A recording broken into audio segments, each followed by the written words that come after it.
With. So much so that this book, The Green Consumer Guide, is currently #1 of the non-fiction paperback bestsellers, and we've got Julia Hailes with us, who is one of the authors of it. And Julia Hailes, who's the co-author of The Green Consumer Guide. In a moment, we'll be talking to environmentalist Julia Hailes. Well, we're joined now by environmentalist Julia Hailes. Good morning to you, Julia. Good morning. We're joined this morning by Julia Hailes, who's an environmentalist and author of The Green Consumer Guide. And on to now, The Late Show. I think the green consumer is a reality. I think when we first thought of the green consumer, John Elkington actually conceived the idea in 1986. At that stage, he didn't know whether the green consumer existed. It's something that has begun to exist. There are people who are going out there and they are buying one product over another on the basis of its environmental acceptability. Joining me are John Elkington, co-author of The Green Consumer Guide. Green consumerism was actually meant to make some of the green message rather more palatable. And when we started, I must say, most people advised us not to use green, not to touch it with a barge pole, because it was actually unacceptable. People didn't want to go back and live in wigwams in Wales. What about the argument that it's a middle-class fad and that green is a whole load of hocus pocus? I think there are very few people who think that green is a hocus pocus. I think most people realise that green and environmental issues are absolutely key. Is it trendy to be green yet? I'd now like to hand over to Julia herself to tell us about her green life. Please join me in welcoming Julia Hailes. Okay, hello. When I was a baby, my brother painted me green. Perhaps it was a sign of things to come. But it's really difficult to know exactly when I started on my green career, but also most importantly, when I started thinking about it. I went for a lot of walks with my father when I was little, and we used to discuss all the issues around the world. And I really like to attribute it to him as making me think about those issues. I also went to stay, I'd done a lot of traveling in my life, and I went to stay in, I think it was 1983, in the Pantanal, which is in the west of Brazil, a wonderful wetland area with lots of forest and things. And the really shocking thing was, on my next slide, that's my brother, the one with the curly hair in the middle is the one that painted me green. And this is the Pantanal. And I stayed in this luxury place, but I discovered, were actually responsible for chopping down swathes of the forest. And that really hit me. I just couldn't really believe that they could do something so dreadful. I then went, later on in my trip, I went and crewed on a yacht in the Caribbean. And this is me on the top right of the screen on the yacht. And I often say, if I use this slide, I caused a bit of a sensation on this boat, and it wasn't because I was topless, because they threw all the rubbish from the boat into the sea, which was unbelievable. You know, plastics, metal, bottles, everything. And then when they came to, you know, lovely remote island and noticed the rubbish on the ground, they complained and I said, well, this is because of what you're doing on this yacht. And so that was probably the first time of really making people think about that it's not just somebody else that's doing it, it's you. Anyway, before I left the yacht, I managed to stop them throwing all the stuff into the sea. They had to, if they brought it on, they had to be able to take it off again. The real start was when I teamed up with John, when I came back from my travels. And quite shortly after we met and started working together, we set up a company called Sustainability. And actually nobody really understood what sustainability meant in those days. We used to get letters saying substantiability and all sorts of things, saying that people had not any idea what we were talking about. And it was also quite uncool, and people thought that people were a bit odd who were green. And in fact, I did my very first radio interview on Radio Derby. Luckily, I haven't been to Derby since. And they asked me about it, and I said, well, environmentalists are no longer long-haired hippies with open-toed sandwiches. And obviously, because I had not done a lot of talking on the radio before, I then went on to correct myself to make sure that everyone had really understood that I said sandwiches rather than sandals. It was actually John who was the most fantastic person in terms of linking. He'd been sort of advising business for a while, but he really linked the fact that if you're going to get businesses on board to change, you needed to show them that there was an opportunity in becoming green. You couldn't just say, you're just so dirty, we don't like you, we'd rather you don't exist. You have to show them that if they do things better, they will have more customers and it will be better. So that was really, really key. When we wrote the Green Consumer Guide, I was probably the one that made it really accessible and understandable to a very large audience. I had this sort of vision of Mrs. Bloggs, and if Mrs. Bloggs wasn't going to be interested or didn't understand what we were saying, then that was out. So we always had to come back to Mrs. Bloggs, and of course it was incredibly successful. It completely shocked us. It had 11 print runs in the first few weeks. It sold over 1 million copies worldwide. It was published in over 20 countries all over the world. We think that, you know, if we hadn't written it, somebody else would have done, because it was just the right book at the right time. It hit the zeitgeist. And one of the things that was really amusing is that we wrote the Green Consumer Guide. It was published in September 1988. And in conjunction with it, we organised Green Consumer Week. And we got bookshops involved, we got environmental organisations involved, we got lots of PR. We had a wonderful PR agency who helped us. And it felt a little bit like we were the sort of Wizard of Oz, because we were in John's back room in Barnes, organising all these things, making it sound like this was a huge event. And one journalist who interviewed me said, weren't we very lucky that it was Green Consumer Week exactly at the time that we were launching the Green Consumer Guide? Of course, was rather hilarious. At this point, I was going to show the video, but luckily it's been shown before, so we don't have to worry about the technicalities. Now, when we wrote the Green Consumer Guide, we really thought that it would alienate large corporations and make them a bit scared of what we were doing, because we didn't just, you know, say the good things. We actually identified people and some of the bad things that they were doing as well. The interesting thing is that it was totally the reverse of that. In fact, all these big companies came towards us and they said, you know, we realise environment's really important. What on earth do we do about it? So we were advising all these big corporates. One of them you'll see there is ICI. I went to give a speech at ICI because one of the big issues was about chlorofluorocarbons and the destruction of the ozone layer. CFCs, as chlorofluorocarbons known as, ICI was the biggest manufacturer of them. Now, I went to give them a speech, making, of course, a really punchy point about their CFCs.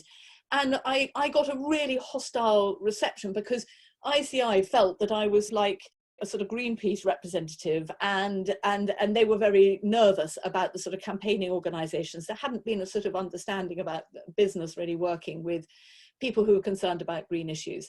So it was, you know, really waking up to that. But I was also very fascinated at 25 or whatever to get these big companies actually listening to what I was saying, which is really extraordinary. And in fact, sustainability was the first environmental consultancy of its kind. Now there are many, many others. When we took quite a campaigning approach, we didn't want to work with companies if they weren't interested in changing. So basically, you know, if they wanted to lie below the radar and not really make a lot of noise about what they were doing, then we were not the company for them. So the next book that we did was actually the Supermarket Guide, and that was particularly relevant because when we were writing the Green Consumer Guide, I did the research and I rang up the supermarkets and I asked them about their environmental policies and what green products they were selling. And they had no idea what I was talking about. And they just thought that it must be health issues, E for additives or that type of thing. But actually, when I did the same research a year later, a few months after the Green Consumer Guide had been published, every single supermarket had an environmental manager. It really happened that quickly because they realized that the green consumer was their customer. And so it really illustrated the power of market forces. We actually sent out a 99-page questionnaire to the supermarkets, asking them all these detailed questions about the different products they were selling. And they used it, most of them used it as a sort of Bible as to all the things they should be doing. So they may not have been doing them then, but they started doing them thereafter. So that was really exciting because we realized that we could have an impact. And of course, once we got that ball rolling, we had a number of other books you can see here, New Foods Guide, Manual 2000. The most important probably is the Young Green Consumer Guide, and that was the third one that came out. We didn't so much list the brand names in that, but we had lovely cartoons in there. And one of the most effective things is that we actually did, launching the Green Consumer Guide, the Young Green Consumer Guide, we did a sort of green school competition, and we got the children to have a look at and do an environmental audit of their school to find out what they were doing.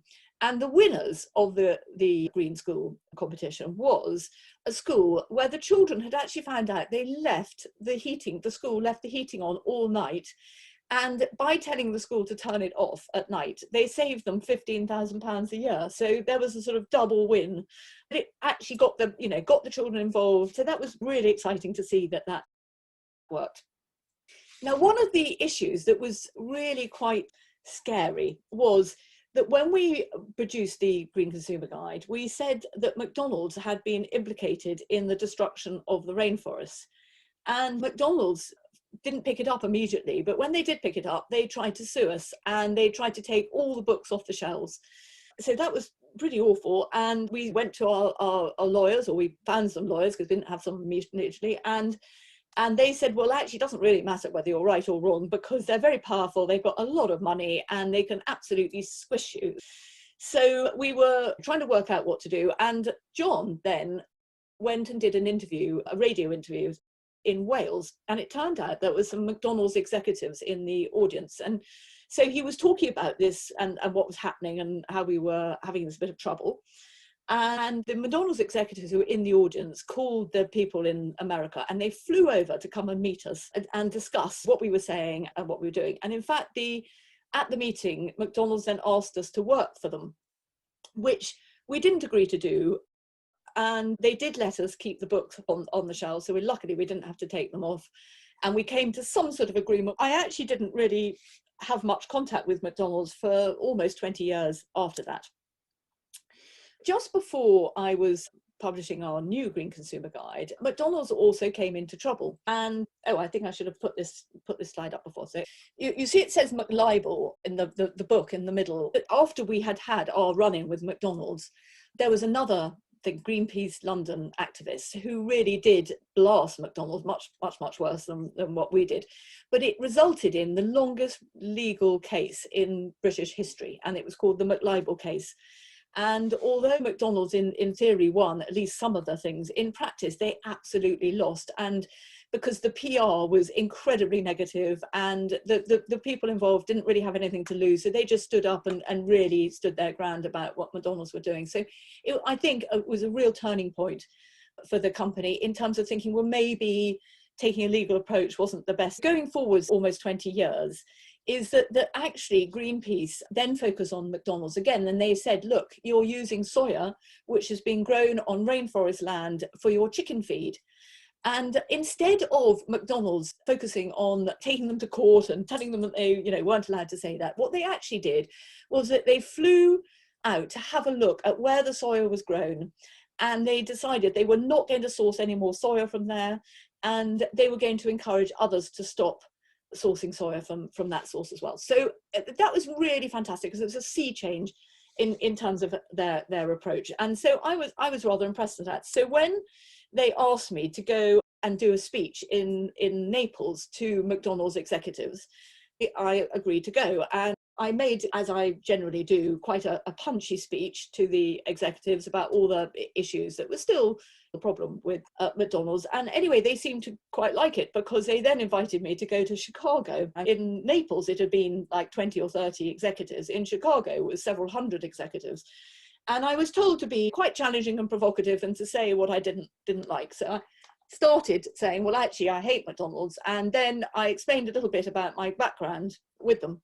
But I was also encouraging about the things that they could do and how they could make their changes, and focused on a huge range of issues, because there are lots of issues which are relevant. There's the packaging and the meat, and then all those funny little gizmos that they give away and things like that. At the end of that, the executive who invited me said, well, we asked Julia to be challenging and provocative, and she sure as hell fulfilled her brief. So I was rather proud about that. I also would like to point out that I didn't eat their hamburgers in this shot. That I was taken, this was in Chicago, I was taken there to their store to try them out, and I think their chips are rather good, but I was thinking that I really didn't want to eat their hamburger, which is reinforced by my approach today in relation to meat. I've had quite a lot of pressure from my sons, none of whom are yet completely vegetarian, certainly to have a look at that issue and see where I stand on it. In fact, we've been watching this film called Cowspiracy and another one called Seaspiracy, and it really does make you think about them things. But you have to also remember that they are polemics, so they are really, really looking at one side. And I saw another one recently called Kiss the Ground, and actually I felt this much more reflected where I come from, and you'll have to have a look. It's on Netflix, but essentially what it was saying is less meat but better meat, and you know, that's the approach that I take. So another issue that I've done quite a lot of talking about is in relation to plastic bags. Now this slide comes from, I'm in the green tracksuit because I did a series of regular programs on the This Morning program with Richard and Judy, and I did a different topic each week. This particular one was on waste. Unfortunately, I've lost all the other ones, so it's the only one I got. But when I was up there in Newcastle filming, one day I realised that I'd forgotten to take any clean knickers. So I went to M&S and I bought one of their multi-pack of knickers, and I was queuing in the things. It was about 1990, maybe 89, 90, in the queue, and I got to the front. It's actually rather a long queue, and the woman said, "Here's your bag," and I said, "No, I don't want a bag." And then she said, "No, you have to have a bag." So I said, "No, I do not want a bag. I'm not having a bag." And after a little bit of a standoff and people getting a little bit impatient, she said, "I'm going to call the manager." So I thought this was a little excessive, but anyway, she called the manager and I said, "Look, I got a receipt. I've bought the things. I'm definitely not going to have a bag. I think it's wasteful, etc., etc." So eventually I was allowed out without the bag, of course, because there was no way I was going to have one.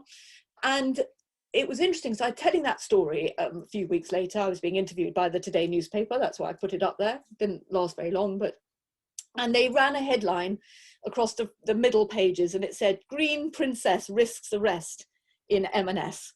So that was brilliant because it really sort of put the issue out there and started people thinking, well, do they really need a bag and everything? And then a few months later, I was on the tube and I saw on an M&S bag, no less, "Please reuse this bag for the sake of the environment." So I felt that was like a personal success that I had. But 10 years later, I did some work for M&S. When we wrote the Green Consumer Guide, we actually had them in as a bit of a laggard. But 10 years later, they were really starting to think about this thing seriously. And I was asked as a consultant to come and have a look right across their food division about all the issues, like an environmental audit of what they were doing. And it was like a precursor. Hopefully, most of you will come across this, to their plan A, because there is no plan B.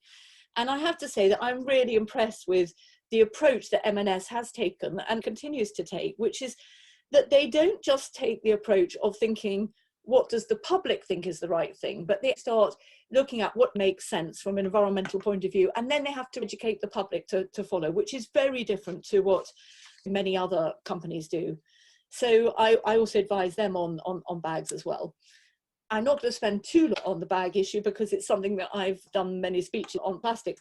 However, reusable bags are certainly the best, but only if you reuse them multiple times. I mean, I do happen to have rather too many reusable bags because you're quite often given them and then obviously you keep them, but they start making sense if you use them 70, 80, 90 times or whatever, because you have to think that they do also need resources. So if you're getting a new reusable bag all the time, it would be much better to have a disposable one. But there are a lot of other things that people may not be aware of, like paper bags. Some situations, they might be the right thing, but they're 10 times bulkier than the equivalent plastic bag and 6 times heavier, which means 10 times more lorries to bring them to the store. So you have to think when you're making these choices of the whole life cycle impact. Now, one of my least favorite options is actually biodegradable bags, or even worse, photodegradable bags. They put them in a home compost, they're very unlikely to degrade in time. Put them in an industrial compost, they'll be fished out because they won't be able to identify them from other plastics. They actually contaminate the recycling if you put them in a recycling bank. So it doesn't make sense to do that. And people think that it's a magic bullet, and it really isn't. So this logo that I've got, do you see at the top, it says "Happy News, this is a climate positive bag made from recycled stone," no less. And I received that only last week. So I wrote back to them saying, well, I wasn't really very convinced that this seemed like a particularly good option, because what on earth was I supposed to do with it? It came with a sort of plastic sticker on the front. And they said, here are the things that they told me I could do with it. I could put it in the waste to energy bin. Well, where is my waste to energy bin? Have you got one? I certainly don't. Put it in the plastics recycling bin. Well, that's not a great idea, as I've just explained, contaminates the other plastics. And then the third option is that it's photodegradable. So actually, don't put it in your compost because it's not biodegradable, it's photodegradable in the sunlight. So you're supposed to lie it on the ground where litter in the countryside for the sun to break it down. I can tell you it takes at least 2 years, and this is a really thick bag. I should think it would take probably 5. So sometimes people don't think enough about what they're doing and whether it really makes environmental sense. They're just thinking about the strap lines. Now, the next section is really focusing on my boys. When I brought them up, these are the 3 of them on the left-hand side when they were little, I thought, well, I didn't really tell them enough about what I was doing. In fact, I think sometimes I might have slightly embarrassed them. When they were at this school in Somerset, one of the things that used to really annoy me, and I am a little bit of a campaigner in virtually all the things that I do, whether I go on holiday or in the children's school or whatever it happens to be. So I noticed that they had a door to the school changing room, the sports room, and they always left it open even when it was freezing cold outside. So they let all the warm air, they made sure the changing rooms were very warm, all the warm air sucking out of the door. And I kept complaining to the headmaster, who seemed to ignore me. So I wrote a blog about it I happened to be writing blogs at the time for the Telegraph. So I wrote a blog on the Telegraph website and I sent it to him. Safe to say, actually, he wasn't all that pleased. Anyway, luckily, my green philosophy did rub off on my children, and my eldest son, Connor, has set up 2 companies, one of which is Rubbish Ideas, and the second is the Rubbish Project. And they're focusing really on the circular economy and changing the system that we have of waste. So instead of having a sort of linear system where you dig stuff out of the ground, you use it, chuck it away, and that's it, is to try and make it so that once we've dug something out of the ground, that we use it again and again and again in this lovely closed loop system, so we are not continuously adding to the mountains and mountains of waste. Now, the first incarnation of the business very much focused on these cups selling to festivals, so making the cups from 100% recycled plastic and then collecting them back and then turning them back into cups again. So a lovely closed loop system. And this is Connor and his business partner Jack at the Pride Festival in Weston-super-Mare, where they did, not only did they do all the waste, but they also had these lovely posters and all sorts of rather fun things there. But of course, it's not a great business to be in festivals and parties and events at the moment because suddenly COVID struck. So that could have been the death knell, but luckily they were very innovative and they've moved into really helping companies look at the circular economy and how to work it out for whatever business that you're in, and then also becoming a logistics business. So these are lorries with their logos on, just to illustrate the fact that they are providing recycled plastic material to a big client, and we're hoping that that's going to start being a continuous business. They're also doing a whole range of different things, but 3D printing using recycled plastic, working on some sort of huge building in Amsterdam. There's a whole range of really exciting ideas. So if you think there's anything that you need being done, ask Connor, although he might not be able to do it because he's rather busy. One area that I was thinking that he might be able to help with is the dreadful waste that has been created by COVID, and I'm not going to elaborate on that, but you must all be aware that all these bloody disposable masks just being chucked absolutely everywhere. 50 million masks go into landfill every day, and obviously some of them don't get there, and it's really chronic. And I do think that people need to be much more aware that when one issue comes out, please don't ignore all the other issues that are out there, and that the amount of waste plastics in our health sector is absolutely disgusting and not as necessary as it might seem to be, with a little bit of care and attention. Okay, so my youngest son, Monty, is also rather passionate about green issues. His focus is really on energy and on impact investing. In fact, I've put him completely in charge of my pension. He's been rather successful, so I'm really happy to do that and make sure that what I'm investing does some good. And this is his website, so you can have a look at that. Now, where he particularly helped me was in relation to Big Yellow. I joined the board of Big Yellow. It's a self-storage company. And I was really excited about the idea of more solar panels on their roofs. And I couldn't really see why they couldn't do a whole lot more, but realized that actually one of the reasons is because commercially at the moment, it makes much more sense to use the energy that you produce from solar. And if you start having to sell it back to the grid, it doesn't make so much sense. So I recruited Monty, and he and I wrote this report for Big Yellow to show all the sort of things that they might be able to do in terms of improving their energy and therefore increasing the solar panels on their roof. energy local, there's batteries, time of use tariffs, all sorts of things. And lots of them, this is Big Yellow with some of the solar panels on their roof, a lot of them was really helped by Octopus Energy. In our research, we decided to switch to Octopus at our home supply as well. And what we decided was that Big Yellow could not just be looking at net zero by a certain date. They should be looking at being climate positive, actually emitting less carbon than they were producing. So being a positive force rather than negative. And that's so true for many, many companies. You've got to look at what you can do and try and do the maximum rather than just meet some arbitrary target. Not so brilliant was I then had to resign from the board. I think the chairman of Big Yellow found me a bit too challenging, but the report hasn't gone to waste because Monty and I are now working with Chapter Zero. They're trying to educate non-executive board members about the impacts of climate change. So we're adapting our report to show company directors all the issues to do with energy and show them what they could and should be doing. So that's exciting. Now, I thought you might feel that you'd missed out on my third son.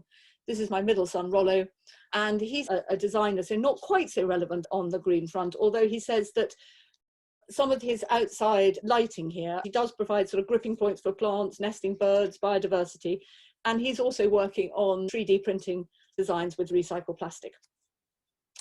So coming back to where I live, many of you will sympathise that I've actually been 8 years dealing with builders. There are many green features in here, and I'm not going to go into all of them, but we do have solar and air source heat pumps and LED light bulbs and various other things. But probably what people don't always think about is that we have a zoning system in our building so that you don't have to have the heating on all at the same time. We actually have different heating on at different times of day in different rooms, all automated by an app. And that technology, when we put it in, was very new.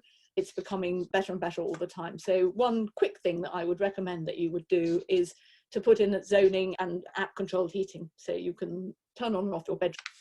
And then this is our studio. And in fact, here we've used underfloor heating because we have the air source heat pump, and the air source heat pump doesn't heat the water as hot as our boiler, and therefore it's not so good with radiators. But underfloor heating means it gives a sort of low, gentle heat, and that can be much more efficient. So we do have a boiler in there, but it only kicks in, hopefully, very small amount of time when it's really, really cold and the air source heat pump can't work. But much more exciting was our wilding project, which we started working with Operation Future Hope last year. This gives you an idea of what are the best bits of it. We have a sort of field opposite, which was doing very little, had sort of fence along the side, and we took out the fence and we just put in 12 ponds, all fed by springs. And it's still at fairly early stages, which is why it looks a bit bare, but it's just beginning to green up and get more and more species designed in there. And in fact, we've put in lots of bird boxes. We've got boxes for barn owls, boxes for woodpeckers, and even boxes for swifts, and all sorts of ways of encouraging them to come, which obviously Operation Future Hope will be able to tell you more, but also you can have a look on my website because I've done blogs about many of these things. But one of the issues I was really scandalized about is that when I was trying to buy trees and other plants, I realized that many of them were still being grown in peat. And this was like a particular surprise to me because I first came across this issue over 20 years ago, and peat is extremely environmentally damaging. So anybody out there who's thinking about using it should not, and I will explain a little bit more. The reason I got the National Trust and South Somerset District Council was because I used to sit as a councillor for SSDC, as it's called, and I was trying to get them to be, this is about 2000, I was trying to get them to be aware about how bad peat was, and I made up a poem for the council meeting, and I said, if the National Trust can go peat free, why not the SSDC? And I don't know that they took that much attention because I couldn't see anything about it on their website. But the National Trust has been really good. So for over 20 years now, they've had a policy of not using peat in National Trust properties. Now, it isn't absolute because what I've discovered is that they don't buy peat in the compost or even in the plants that they grow, they specify it. And I think they've been really effective at getting some of the garden centres to change, at least for them. It's very, very difficult even then to get to plant plugs, you know, those little plugs in multi-trays. It's very difficult to get them. I've written a blog about this. I really advise you to have a look and ask your garden centre, tell them that you do not want to buy peat products.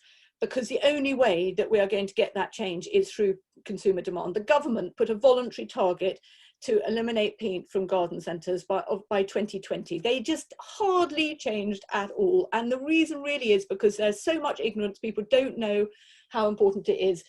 I forgot to say, whilst only 3% of the land area in the UK is taken up with peat, they store 30% of soil carbon, a staggering 3.2 billion tonnes in the UK alone. So, you know, from a climate change point of view, it is really one of the really, really big issues. And we import lots of peat, so it's not even just what we're doing in the UK, it's overseas as well. Yes, that's them cutting up the peat. So then I go to the marvellous David Attenborough.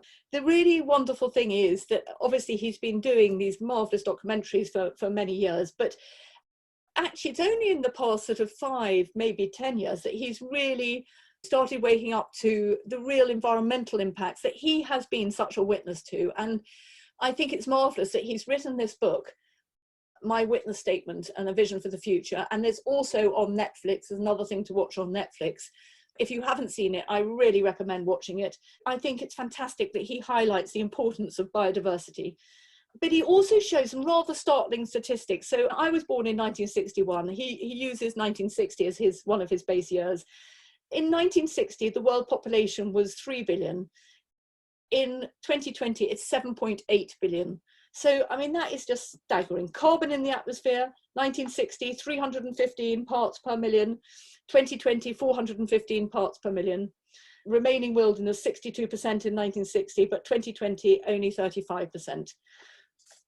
So I think that's really shocking. I realise I'm slightly running out of time, so I'm just going to go through my next 2 sessions quite fast, and I'll probably miss out a few things, for which I apologise. So my next session is on Africa. I've been involved in Africa starting in 1992. I went over and got a UN Global 500 award for outstanding environmental achievement, and I met this marvellous man who really deserved the award far more than I did. He's called René Haller. And he showed me some of the things that he had been doing in this old this working cement quarry, mining out the coral. And he had just brought this wonderful ecosystem of wildlife and animals, lots of things that he also produced for the local population, tree planting and fish farms and things. These lovely millipedes eat the casuarina needles from the trees and turn it into humus. And then he built all these wonderful things that he grew from that. And then I co-founded the Haller Foundation with marvellous Louise Piper, who really was the main person behind it. And our idea was to take the ideas from René out into the community. And so we've got dams here in the top left. We've got people digging dams and they did wells as well. And then in the middle at the bottom, we've got René coming out of one of his marvellous loos that he created to give them more hygiene and things. And lots of tree planting and education, organic and all those type of things, really, really innovative.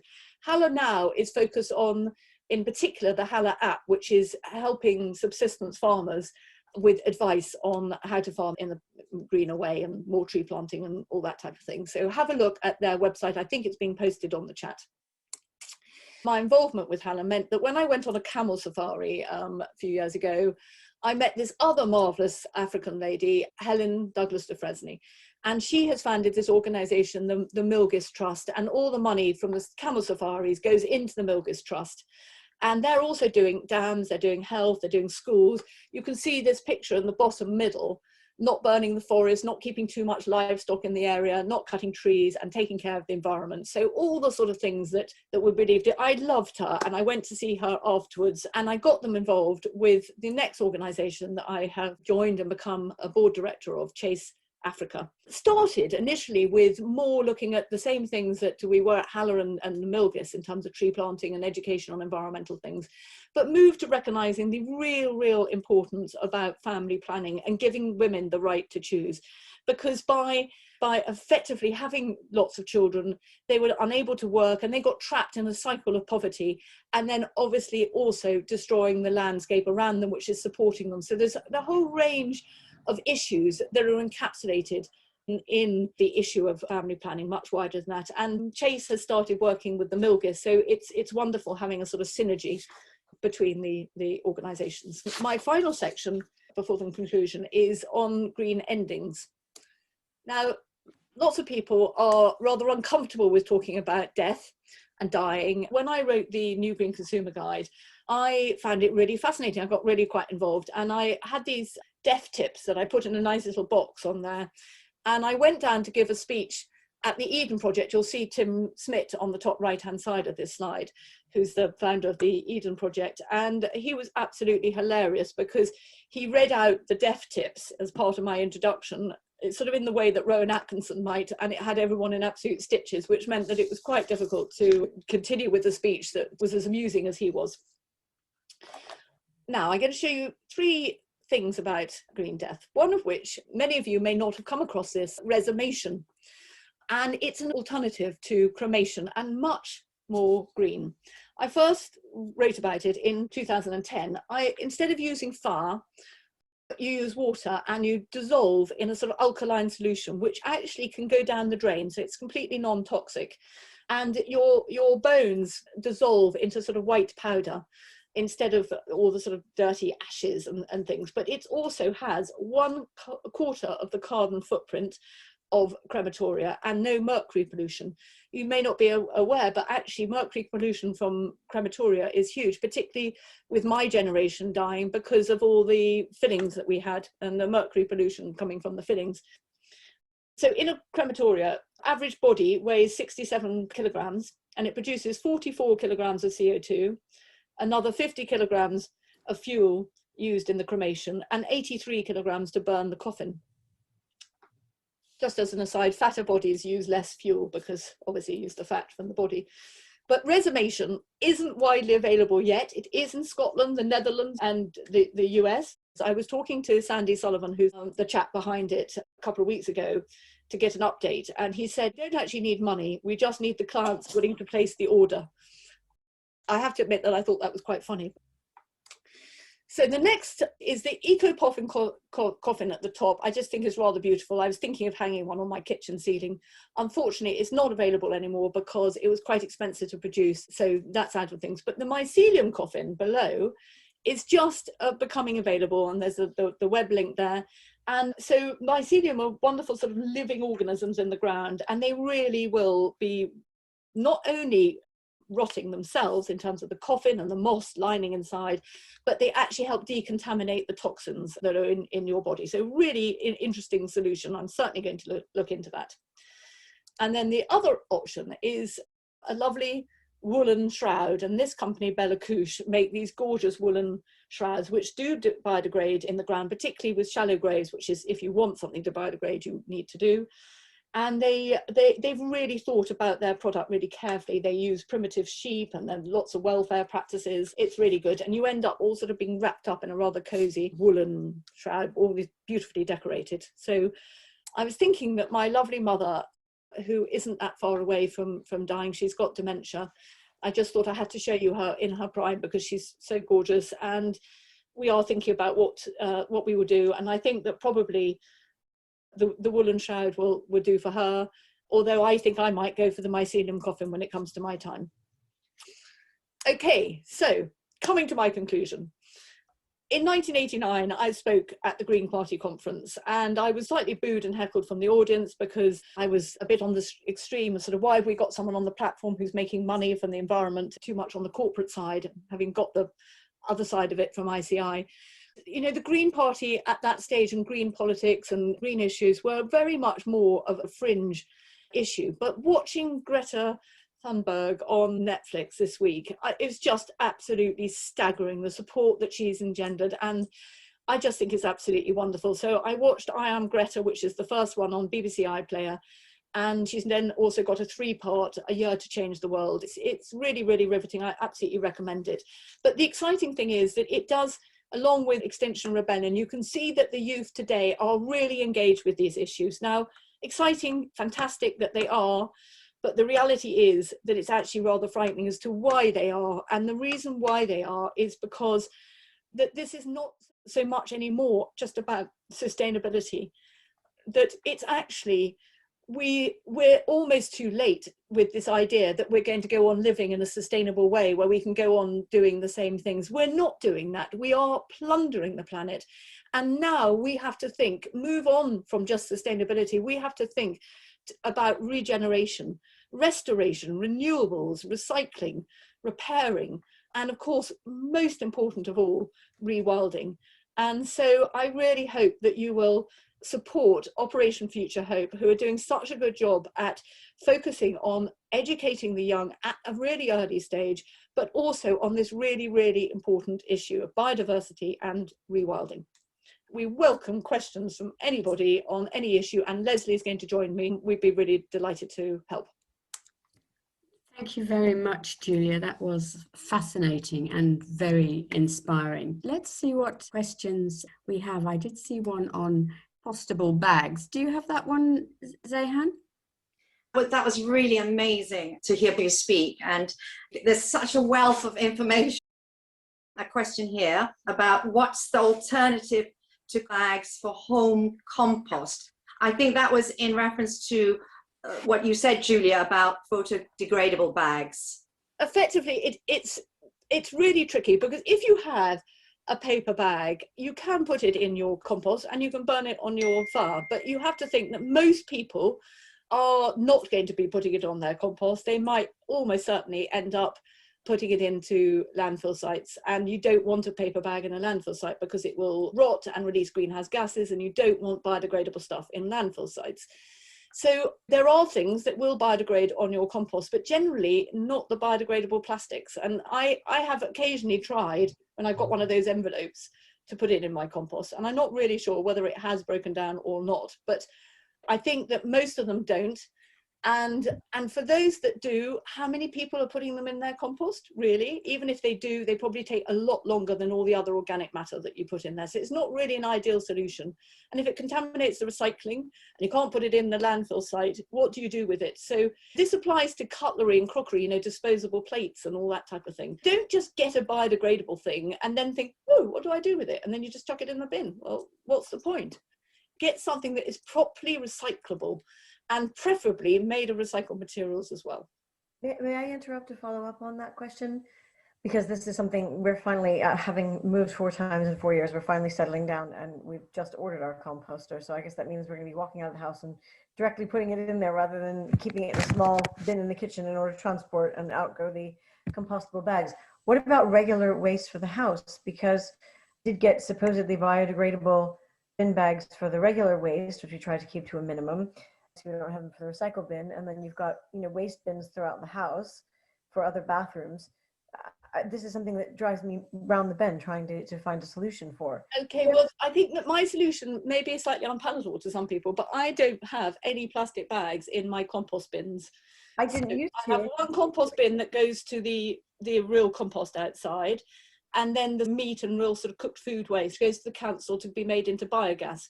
Now, I rang up the council because I saw that they had advised people to put those in biodegradable bags, but I rang them up to find out. I said, well, what do you do with those biodegradable bags? They fish them out of the compost. They don't actually put them in there. So actually, much, much better not to have a bag. And the only reason they advise people in there, because they think more people will do the waste if it's not so yucky. And my advice is put up with a bit of yuck. Don't put a bag in your bin. Tip it in straight into the brown compost waste bucket and wash out your bucket afterwards. Excellent, thank you. Thank you for that. Julia, I have a question. What can I do in my own garden? What can you do in your own garden? Well, I don't know how big your garden is. We've got a sort of dead hedge where we're all the sort of garden waste that we're piling up. No bonfires. I am really against bonfires in your garden. My mother was very keen on that. But we've made this lovely dead hedge, and apparently it's really suitable for hedgehogs. So we're thinking that when it's the right season and that we're able to do a rescue hedgehog, we're going to try and get some hedgehogs in there. Obviously, no peat. Absolutely, please, please. Not only do I want you not to use peat, but I want you to make a big fuss about it at the garden centres when you go and buy any plants, because that is absolutely dreadful. Bird boxes, I mean, that is the most wonderful thing. I'm terribly excited about my bird boxes. They haven't yet got any inhabitants, but they haven't been up very long. Desperate to get a little sort of sign saying, you know, barn owl over here, woodpeckers come over here. So hopefully we've put them in the right place. The Barn Owl Trust actually give you really good things about the types of boxes that you can have and that type of thing.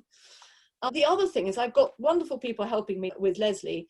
They've got this idea of monitoring on a weekly basis, doing what they call a butterfly transect. We can have a sort of route through the garden where we can check what butterflies we're seeing on a weekly basis and record it and send it back. I'm not sure what organisation Leslie might be able to say where you said conservation. Yeah, the butterfly conservation. And just actually while Julia's talking, this is a great book called Wild Your Garden by the Butterfly Brothers. Highly recommend it. Full of plant lists, all different options you can do for your garden. Bird boxes, as Julia said, how to put up bird boxes, where to put them, all that sort of thing. Wealth of knowledge. So I recommend that to everybody. And providing good nesting site for birds. So there's lots of places to find out what sort of things that you can do to encourage more wildlife. But I'm really excited about how many there are. And there's also Frogs and Amphibian group. Can't remember what they're called, but anyway, I've joined them because I love frogs and toads and newts and all that type of things. And in our pond area, we're beginning to get all those as well. So lots of things I think to do in the garden. Fantastic, thank you for that. Jenny, there was a question here for Leslie, but there's one particular question here for Leslie. Have you branched out to other organizations such as day centers for people living with dementia, or setting up something with keen gardeners to maximize protection of our ecosystems? This could help both ways. No, it's a very good question. We focus primarily on schools at the moment. It's limitless. In fact, one of the things we're doing, or in the first stage of writing a rewilding manual, this is actually helping us to reach lots of schools, and basically any school anywhere. So there's definitely potential in the future for expanding and not just working in schools, but in the wider community. I think it's an excellent idea, but not something we've branched out to yet. That actually just sounds a really clever idea, to do a book, something that different schools could use, because or different organizations. So I'm sure that would be really useful. Just something about care homes that I think might be worth bringing up is that as I said, my mother's got dementia, she's in a care home. It's a really good one, very, very nice. But one of the things I've noticed visiting a number of care homes is that they produce so much food waste because they tend to give people much more food than they are ever likely to eat, probably double that, and they give them in sort of like set portion containers.